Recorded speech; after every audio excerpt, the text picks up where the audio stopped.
नमस्कार मित्रों, जय हिंद। कैसे हैं आप लोग? उम्मीद करता हूँ आप लोग जहाँ भी होंगे स्वस्थ होंगे, खुशहाल होंगे। तो दोस्तों, आज का ये जो मैं वीडियो बनाने जा रहा हूँ उसका टॉपिक है एमईएस में सीएमडी पद। जी हाँ दोस्तों, सीएमडी का फुल फॉर्म होता है सिविल मोटर ड्राइवर। अभी सीएमडी पद के लिए एसएससी के द्वारा भर्ती की प्रक्रिया पूरी की गई है, जिसका डॉक्यूमेंट वेरिफिकेशन चल रहा है।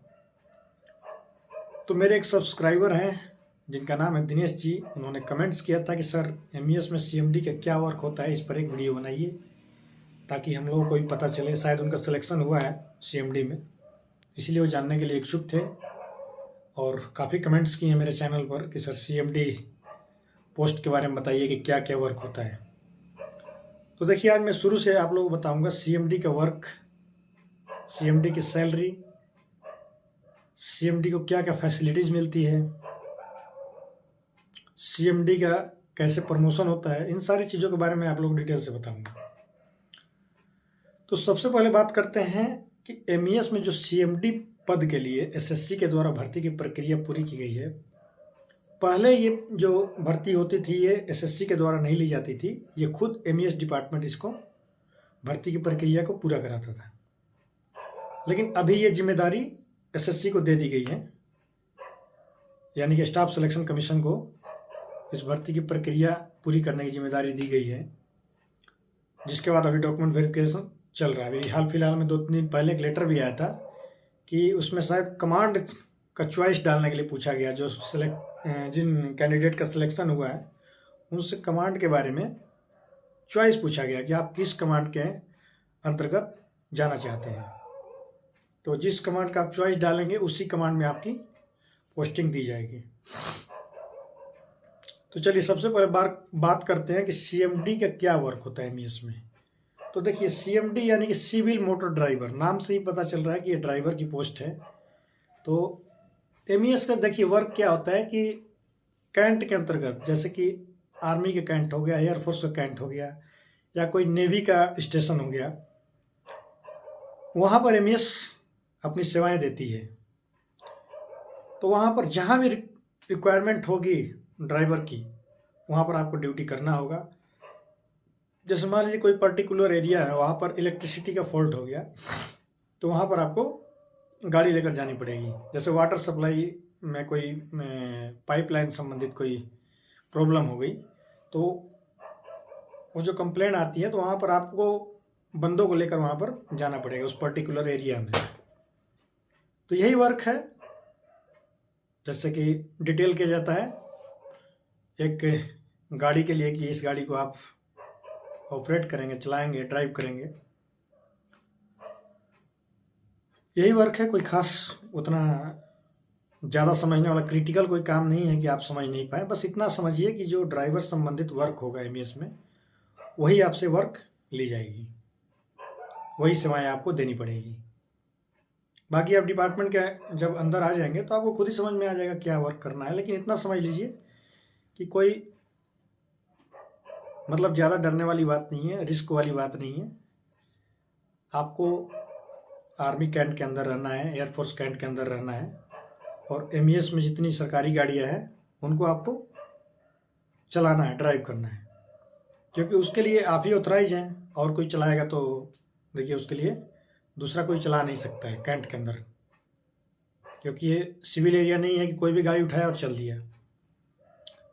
इसके लिए सिविल मोटर ड्राइवर की इसीलिए भर्ती ली जाती है ताकि उस गाड़ी के लिए आप रिस्पॉन्सिबल रहें। कोई रोकेगा उस गाड़ी को तो कोई ये नहीं कह सकता कि ये कैसे इस गाड़ी को चला रहे हैं। और जब आप सीएमडी होकर उस गाड़ी को चलाएंगे, ड्राइव करेंगे, तो उसमें क्या होगा कि कोई दिक्कत नहीं आएगी। क्योंकि देखिए, जिसका जो काम होता है वही करने में अच्छा लगता है। अब मान लीजिए इलेक्ट्रिक संबंधी जो फॉल्ट है उसको इलेक्ट्रीशियन करेगा, तभी वो ठीक लगता है। अब आप इलेक्ट्रीशियन को गाड़ी दे देंगे तो वो उसके लिए ऑथराइज भी नहीं है। तो वैसे इस चीज़ को आप समझिए कि आप सिविल मोटर ड्राइवर रहेंगे तो सरकारी गाड़ी को ड्राइव करने की आपकी जिम्मेवारी रहेगी। ठीक है, कोई ज़्यादा लंबा एरिया में नहीं जाना है, आपको कैंट के अंदर ही रहना है। जो आर्मी कैंट होगा या कोई एयरफोर्स कैंट होगा, उसी कैंट के अंदर आपको गाड़ी चलानी है। अब बात कर लेते हैं सैलरी की, जो एक बहुत ही मेन मुद्दा होता है। नई नई जब कोई भर्ती होकर आता है तो उसको जानने की इच्छा रहती है, या कोई ज्वाइन करने वाला होता है तो उसको इच्छा रहती है कि सैलरी कितनी मिलेगी। क्योंकि कोई भी देखिए, कोई भी नौकरी है उसमें सबसे जो मुख्य पार्ट है वो सैलरी है।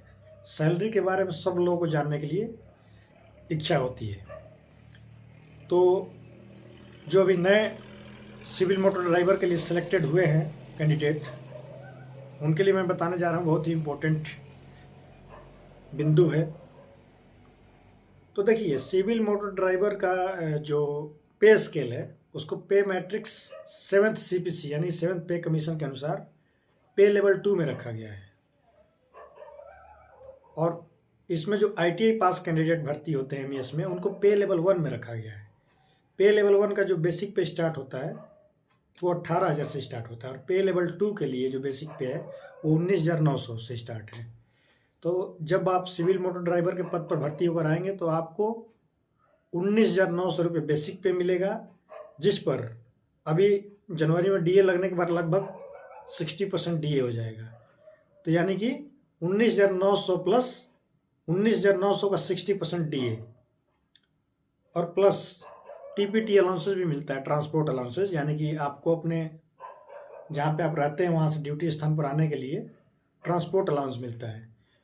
और यदि आप सरकारी क्वार्टर लेते हैं तो सरकारी क्वार्टर भी आपको मिलेगा। सरकारी क्वार्टर नहीं लेंगे तो आपको एक HRA दिया जाएगा। HRA का फुल फॉर्म होता है हाउस रेंट अलाउंसेस, यानी कि रहने के लिए मकान भत्ता। यदि आप सरकारी क्वार्टर ले लेंगे तो आपको मकान भत्ता नहीं मिलेगा। अब अलग अलग सिटी के लिए अलग अलग मकान भत्ता दिया जाता है। जैसे कि अब दिल्ली जैसा सिटी है तो वहाँ पर अभी 30% HRA दिया जाता है, हाउस रेंट अलाउंस। तो 19,900 का 30% आप निकाल सकते हैं। उससे जो छोटी सिटी है, जैसे लखनऊ हो गया, पटना हो गया, देहरादून हो गया, प्रयागराज हो गया, बनारस हो गया, इन सब सिटीज़ में 20% HRA है, हाउस रेंट अलाउंसेस। तो 19,900 का 20% निकाल सकते हैं आप।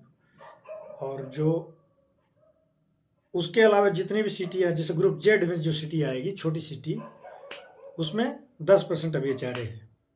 तो 19,900 का 10% यानी कि 1,990 रुपये आपको HRA दिया जाएगा। लेकिन क्वार्टर की फैसिलिटी अच्छी है MES में।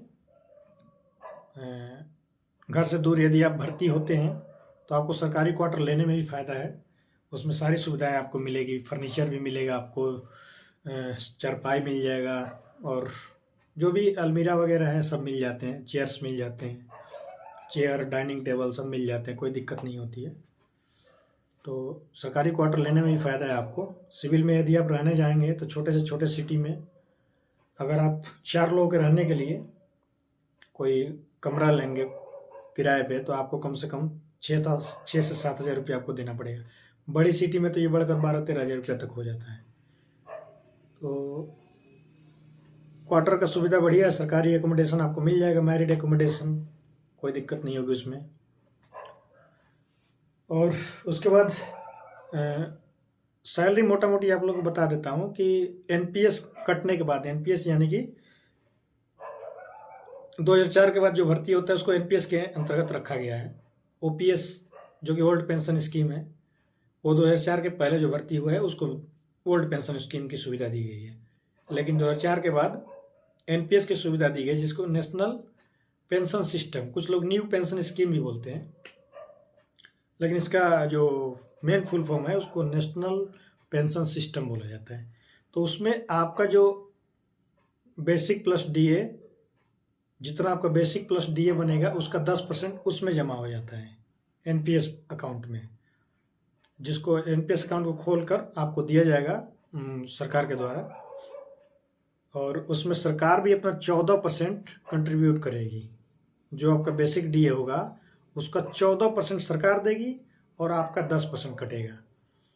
यानी कि मान लीजिए कि बेसिक आपका है 19,900 और DA है 60%, तो दोनों को मिला करके जितना होगा उसका 10% NPS में जमा होगा, और उसी का 14% सरकार अपनी तरफ से उसी NPS अकाउंट में जमा करेगी। ठीक है। तो अभी जैसे हम लोग को हाल फिलहाल में लगभग 9.5-10 हज़ार के करीब एनपीएस अकाउंट में पैसा हर महीने जमा होता है। मतलब एम्प्लॉय का कंट्रीब्यूशन प्लस गवर्नमेंट का कंट्रीब्यूशन मिला करके, ठीक है, टोटल 24% हो जाता है। मान के चलिए बेसिक प्लस डीए का 24%, जिसमें 10% आपका कटेगा, 14% सरकार के द्वारा दिया जाएगा। तो ये भी ठीक है, आगे चलकर काफ़ी पैसा हो जाएगा 60 ईयर्स के एज में। और इसको म्यूचुअल फंड में डाला गया है, एसआईपी में डाला गया है, तो ये धीरे धीरे इसका रिटर्न भी मिलता रहेगा। हर साल मिनिमम 10%, 9-10% तो मिलता ही रहेगा। तो ये है। और प्रमोशन की बात कर लेते हैं। जहाँ तक प्रमोशन के बारे में ही बता देता हूँ, आप लोगों को थोड़ा बहुत अपडेट कर देता हूँ। जब आप सीएमडी के पोस्ट पर भर्ती होकर आएंगे तो उसमें सबसे पहले आपको ऑर्डिनरी ग्रेड में दिया जाएगा। ऑर्डिनरी ग्रेड जिसका पे स्केल में लेवल 2 में 19,900 बेसिक पे से स्टार्टिंग है। लेवल 2 6 से 7 साल जैसे ही आप सर्विस कर लेंगे तो आपको स्पेशल ग्रेड 2 में प्रमोट कर दिया जाएगा। जो आपका प्रमोशन होगा ऑर्डिनरी ग्रेड से स्पेशल ग्रेड 2 में, ठीक है। उसके बाद फिर 6-7 साल के बाद आपको स्पेशल ग्रेड 1 में प्रमोशन दिया जाएगा। तो देखिए ऑर्डिनरी ग्रेड में पे लेवल 2, स्पेशल ग्रेड 2 में पे लेवल 4 यानी कि 2400 ग्रेड पे। और जैसे ही स्पेशल ग्रेड 1 में जाएंगे तो आपको 28 ग्रेड पे यानी कि पे लेवल 5 में चले जाएंगे। और स्पेशल ग्रेड 1 के बाद जो प्रमोशन होता है उसको बोला जाता है ओनली स्पेशल ग्रेड, यानी कि ऑर्डिनरी ग्रेड में भर्ती होंगे आप, उसके बाद स्पेशल ग्रेड 2, फिर उसके बाद स्पेशल ग्रेड 1, फिर उसके बाद स्पेशल ग्रेड। ऑर्डिनरी ग्रेड से स्पेशल ग्रेड 2 में जाने के लिए 6 से 7 साल, स्पेशल ग्रेड 2 से स्पेशल ग्रेड 1 में जाने के लिए मान के चलिए 5 से लेकर 7 साल के बीच में हो जाता है। और स्पेशल ग्रेड 1 से स्पेशल ग्रेड में जाने के लिए फिर वही 5 से 7 साल के बीच में आप वहाँ तक पहुँच जाएंगे 4200 ग्रेड पे, यानी कि पे लेवल 6 तक। और प्रमोशन में भी देखिए, प्रमोशन में भी रिजर्वेशन दिया जाता है। जो SC एंड ST के कैंडिडेट होते हैं उनको प्रमोशन में प्राथमिकता दी जाती है और प्रमोशन में उनको छूट दिया जाता है। तो ये भी चीज़ आप लोगों को याद रखने लायक है। जो भी SC ST कैटेगरी के जो कैंडिडेट होंगे उनके लिए ये काफ़ी काम आएगा आगे चलकर। किसी से और जानकारी लेने की ज़रूरत नहीं है, मैं आप लोगों को बता दे रहा हूँ कि जो बता रहा हूँ वो 100% सही बताऊँगा जहाँ तक मेरी जानकारी है। तो यही था। और भी कोई डाउट होगा तो आप लोग पूछिएगा। जो भी न्यू कैंडिडेट अभी भर्ती होने वाले हैं, अभी कई सारे डाउट्स आपको मतलब आपके दिमाग में आएंगे तो आप कमेंट बॉक्स में लिख सकते हैं। मैं उसको पूरी तरह से जानकारी देने की कोशिश करूंगा। जब मैं भी भर्ती हुआ था 2017 में, हालांकि मैं तो ITI पास, जो वैकेंसी आई थी इंडस्ट्रियल स्टाफ के लिए उसमें मैं भर्ती हुआ था, तो उस समय काफ़ी डाउट्स थे। तो ऐसे लोगों से जो सीनियर लोग थे उनसे पूछ कर जानकारियाँ ले लेते थे हम लोग। लेकिन अब तो 9 से 10 साल इस डिपार्टमेंट में हो गया, तो कई सारी ऐसी चीज़ें हैं जो हमारी जानकारी में आ गई। अब धीरे धीरे अभी जो चीज़ें नहीं पता है उसके बारे में भी जानने के लिए कोशिश करते रहते हैं, क्योंकि देखिए सीखने की कोई उम्र नहीं होती है और जानने की कोई उम्र नहीं होती है। तो हमेशा सीखने और जानने की आपकी इच्छा शक्ति होनी चाहिए, तो अपने आप ही सब कुछ हो जाता है। बताइएगा आप लोग कमेंट करके वीडियो कैसा लगा। मिलते हैं नेक्स्ट वीडियो में, तब तक के लिए नमस्कार, जय हिंद, जय भारत।